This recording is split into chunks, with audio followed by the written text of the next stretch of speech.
found some more ladybirds or ladybugs, I think you sometimes call them as well. So I thought I'd show them. They're very varied in what they do as well, which is nice. This first one, for instance, is one of those. Well, I'll show you on my little performing bench. It's got a tiny switch in it, a tiny motor, and vibrations, which makes it go whoa, shake, shake, shake all over the place. Look at that, extraordinary.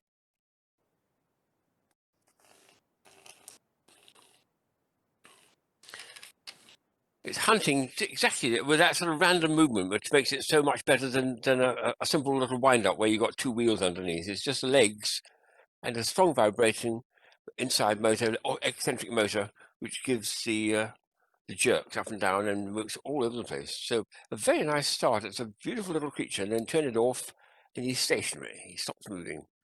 Should have a name, shouldn't he? Should we call him Fred? Here's two of his companions, which are a normal colour and a blue one. These are actually very clever spinning tops. They've got a heavy inertial wheel, which is in the horizontal plane, which makes all the difference. Normally with small cars, I've got big heavy wheels in the vertical plane. So when you push it like that, it shoots across the table.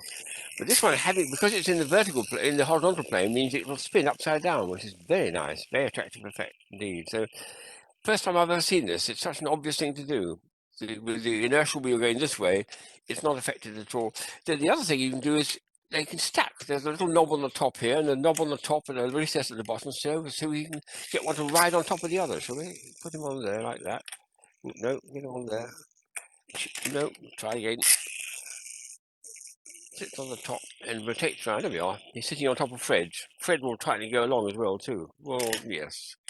Or just have them skidding past each other, which is quite nice. Or occasionally being sociable and bumping into each other too. So very nice little playthings for kids, particularly that spinning top effect when you turn it upside down. I think that's a very, very nice design light.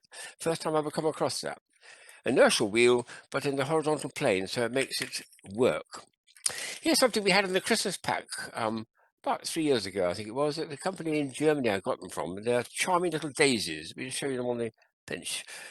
They come in a little pack like that with kids blowing away like that.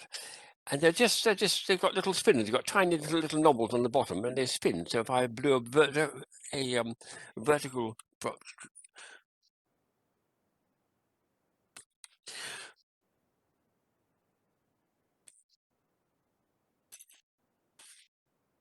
on a smoother surface, they'll actually go a long time, but there's just a bit rough surface like this. But it's nice. And they come in a packet of, I think we gave them as a packet of 5 originally, but they came in a big bag of whatever it was at the time. But that's nicely made, very nicely made piece.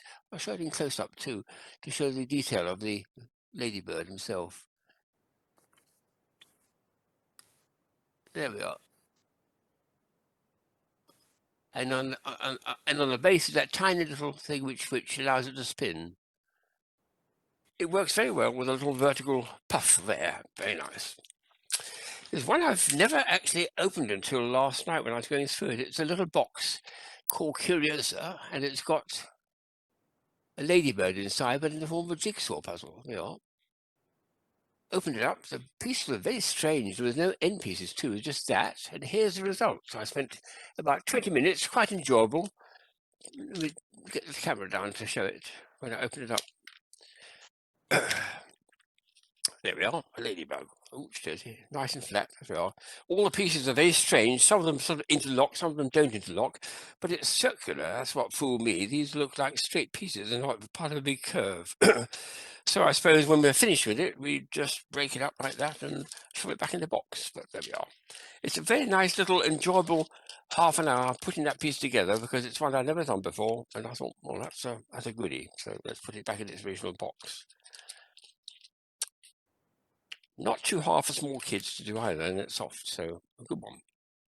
So the last one is a bit of funness. This is originally came across it in the form of a sake glass from Japan, with various pictures inside it. It's a very small cup for drinking sake, I suppose. Inside is a marble. This is an interesting thing, because almost what I'm looking at inside is actually you can see what looks like a ladybird, but it'll be in focus in a minute. But you can hardly see it in there because it's out of focus, however I do it. To make it in focus, you do something very strange. You put sake, well, I'm going to put water in it, see what happens. There we go. I'll take the camera off, and I'm going to use a jug with some water in it, and we'll see if we can make it perform. See how you like my working with the camera. So there we are. It's vertically on it. Now, if we get some water into it, look at that. Oh, see, isn't that beautiful? And if I take the thing and tip the water out again, it's disappeared. You cannot see it again. Isn't that remarkable? So a very, very nice piece to finish up with. I do like some which has got some science to it. The water, of course, acts like a sort of second lens and brings the thing back into focus again. So Ladybirds. There's probably a few more for me to find, but I'm going to look for some. Do you like them?